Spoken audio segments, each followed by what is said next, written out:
আর অনেকে বলে যে আমরা ইসলামিক চ্যানেল দেখি। এই ইসলামিক চ্যানেল ইসলামকে ধ্বংস করতেছে, বিশেষ করে বর্তমান ডাক্তার জাকির নায়ক। এই কথা বললে অনেকে চমকে উঠে, মানে চমকে উঠে। ডাক্তার জাকির নায়ক তো অনেকে ইসলামী একজন হিরো মনে করে, তাহলে আসলে সে হিরো না, সে বড় জিরু। ডাক্তার জাকির নায়কের দ্বারা বর্তমান ইসলামের যে পরিমাণ ক্ষতি হচ্ছে আর কারো দ্বারা সেই পরিমাণ ক্ষতি হয় নাই। কিন্তু এই কথাটা বিশেষ করে বাংলা শিক্ষিত যারা আছেন, স্কুল কলেজের ভাই বন্ধু যারা আছেন, তারা বুঝতে কষ্ট হয়, আমাদেরও বুঝতে কষ্ট হয়েছে। তিনি যখন প্রথম বাহির হয়েছেন সবাই সমর্থন করেছে, যা হোক ইসলামের কথার পথে যেমন বড় দায়ী বাহির হয়েছেন, কিন্তু মূল সমস্যা অনেক দূরে।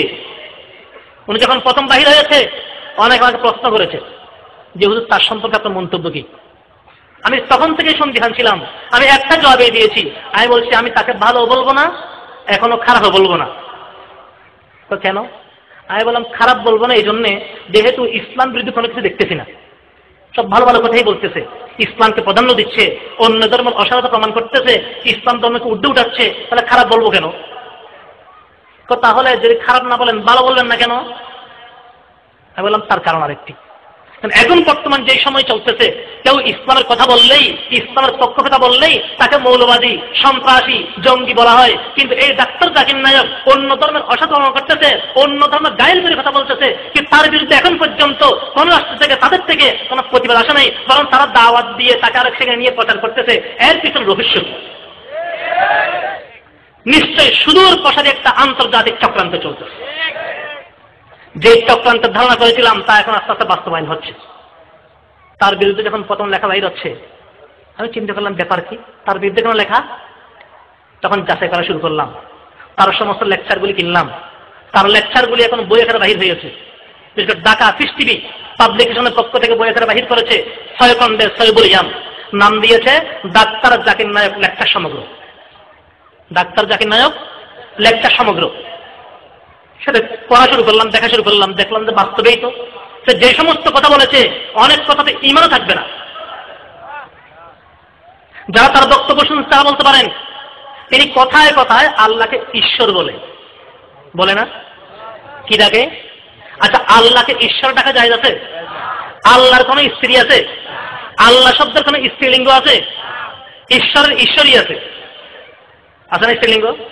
ঈশ্বরের ঈশ্বরই আছে, ভগবানের ভগবতী আছে, গডের গরিস আছে। যে সমস্ত শব্দের স্ত্রীলিঙ্গ থাকে এই ধরনের শব্দ আল্লাহর জন্য ব্যবহার করা হারাম। তিনি যদি ইসলামে পণ্ডিত হয়, ইসলামকে বাস্তবে বুঝে থাকে, উনি আল্লাহকে আল্লাহ না বলে ঈশ্বর বলবেন কেন? আরেক জায়গায় লেখে আল্লাহকে আল্লাহ না বলে ব্রাহ্ম বিষ্ণু বলা যাবে। নাউযুবিল্লাহ। আল্লাহকে নাকি ব্রাহ্ম বিষ্ণু বলা যাবে। কিতাবে পরিষ্কার লেখা যে সমস্ত শব্দ বিধর্মীদের পরিভাষা এই ধরনের শব্দ আল্লাহকে বলা হারাম। আরেক জায়গার মধ্যে লিখতেছে আল্লাহ 4 জন মহিলাকে নবী বানিয়েছেন।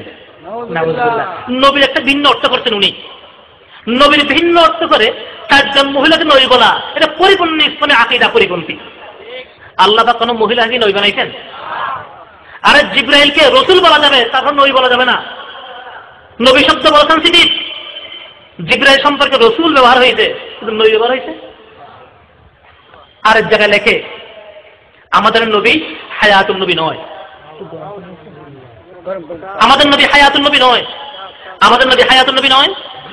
আমাদের নবী মদিনা শরীফ, রওজা শরীফ মরা না জীবিত? সন্দেহ আছে? হাদিস শরীফে আছে আল আম্বিয়াউ আহয়াউন ফিল কুবুরি ইউসাল্লুন, সমস্ত আম্বিয়া কবরে জীবিত নামাজ পড়তেছেন। আর তিনি বলেন নবী হায়াতুন নবী নয়। আল্লাহর নবীকে যদি হায়াতুন নবী মনে করা না হয় ঈমান থাকবে? আরেক জায়গায় লেখে হিন্দুদের যে রামকৃষ্ণ, রামকৃষ্ণ এরাও নবী হইতে পারে। রামকৃষ্ণ নাকি নবী ছিল। আরেক জায়গার মধ্যে লেখে কোরআন শরীফের মধ্যে জায়গায় জায়গায় ব্যাকরণগত কিছু ভুল রয়ে গেছে। আল্লাহ বলেন যালিকাল কিতাব লা রাইবা ফিহি, আর তিনি বলেন এক খ্রিস্টানের কথাকে সমর্থন করে, এক খ্রিস্টানের কথাকে সমর্থন করে উনি বলতেছেন হ্যাঁ ব্যাকরণগত কিছু সমস্যা আছে, কিছু ভুল রয়ে গেছে। কেমন কোরআন শরীফ বুঝছেন? আরেক জায়গার মধ্যে লেখে হিন্দুদের যে বই আছে বেদ, বেদ আছে না, ওই হিন্দুদের বেদ এটাও আল্লাহর বাণী, আল্লাহর কালাম হইতে পারে। নাউযুবিল্লাহ। আরেক জায়গায় লেখে কোরআন শরীফ ধরার জন্য উজু লাগে না, উজু ছাড়াই কোরআন শরীফ ধরতে পারবে। আরেক জায়গায় লেখে মহিলারা যখন নাফাক হয়, মাসিক আসে, তখন তারা কোরআন শরীফ ধরতেও পারবে, পড়তেও পারবে। যাচাই করে দেখেন তার বই নিয়ে, খুব বোঝার চেষ্টা করবেন। আরেক জায়গায় লেখে কোন মানুষ একজনে প্রশ্ন করতেছে, আমরা এখন যাকাত কোথায় দেব? কি প্রশ্ন করছে? যাকাত কোথায় দেব? উনি বলতেছেন কেন টিভি চ্যানেলে দিয়ে দেন, টিভি চ্যানেলে যাকাত দিয়ে অনেক আদায় হয়ে যাবে। শুনুন আপনারা, টিভি চ্যানেলে যাকাত দিয়ে অনেক আদায় হবে, কোথায় আছে মশলাটা? যাকাত আদায় হবে। ওনাকে প্রশ্ন করতেছে, যদি কোনো ব্যক্তি স্ত্রীকে 3 তালাক দেয় তাহলে কয় তালাক হবে? উনি বলছে 3 তালাক দিলে 3 তালাক হয় না, 1 তালাক হয়। নাউযুবিল্লাহ। কত বড় একটা বিভ্রান্তিকর কথা! কেউ যদি স্ত্রীকে 3 তালাক দেয়, একসাথে 3 তালাক দেয়, 3 বার 3 তালাক দেয়, সে 3 তালাক হয়ে যাবে, এই স্ত্রী আর রাখতে পারবে না, রাখার কোনো ব্যবস্থা নেই। ওনার প্রথম মুশির ছিল, পরামর্শদাতা ছিল নদতুল উলামা লখনৌ মাদ্রাসার হযরত মাওলানা সালমান সাহেব, উনি আমাদের উস্তাদ। ওনার পরামর্শ চলতো। যখন উনি ওনার পরামর্শ দিতেন, ডাক্তার জাকির নায়েককে, তুমি একজন ইসলামী সৈনিক, ইসলামের কথাবার্তা বলতেছো, তোমার দ্বারা ইসলামের খেদমত হচ্ছে, তুমি শুধু এতটুকু নিয়ে থাকো, ইসলাম প্রচারের কাজ করো, কোনো মসলামতের আলোচনা করিও না। যদি এতটুকু ঠিক থাকে তাহলে ঠিক আছে, কিন্তু সমস্যা বাদে একটা মসলামত দিতে গিয়ে ওনাকে যখন পরামর্শ দিলে বলতেছে কেন? আয় বলতেছে বলে কি ইসলামে নাই নাকি? আরে ইসলামে আছে কিনা তুমি বুঝবে কি?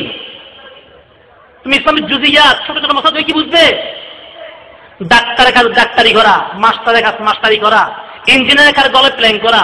কোন ইঞ্জিনিয়ার যদি কোন রোগীর চিকিৎসা করে, প্রেসক্রিপশন লেখে, সেই রোগী বাঁচবে না মরবে? কোন ডাক্তার যদি ঘরের প্ল্যান করে, 10 তলা ঘরের প্ল্যান, ডাক্তার সাহেব, সেই ঘর কি 10 তলা হবে না ভেঙে পড়বে? ইসলামের দায়ী প্রচারক সবাই হতে পারবে, কিন্তু মসলা মসলি দেওয়ার জন্য, ফতোয়া দেওয়ার জন্য মুফতি লাগবে, আলেম লাগবে। সেজন্য এখন সব ফতোয়া দিয়েছে। দেওবন্দ থেকে ফতোয়া আসছে, আমার কাছে 12 পৃষ্ঠার লম্বা ফতোয়া উর্দুতে আছে, আমি সেটা অনুবাদ করেছি। পাকিস্তান দারুল উলুম সালাত থেকে ফতোয়া আসছে, বেঙ্গুলুরু টাউন থেকে ফতোয়া আসছে, ইয়েমেন থেকে ফতোয়া আসছে, আমেরিকা ইসলামিক ইনস্টিটিউট থেকে ফতোয়া আসছে, এবং লোকদের মধ্যে বক্তব্য সম্পূর্ণ বন্ধ করে দিয়েছে। এই কারণে দেখেন, এগুলো আলোচনা করে দেখেন, দেশের ওলামায়ে কেরাম, আমার যুবক ভাইরা, স্কুল কলেজের ভাই বন্ধুরা যাচাই করে দেখেন, ঢাকা থেকে এটা বাহির হয়েছে। মুফতি মিজান সাহেব লিখেছেন, কোন কারণে ভুল করেছেন।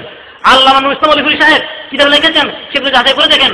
আর একটা বই আনছে, ডাক্তার জাকির নায়েকের মতবাদ ও শরীয়ত বিধান, সেখানে ও কোন কোন জায়গায় ভুল করেছে, ওর কত নম্বর বই আছে, কত নম্বর পৃষ্ঠায় আছে, ওই বই উল্লেখ আছে। ওদের কাছে কিছু আছে, আপনারা দেখে নেবেন।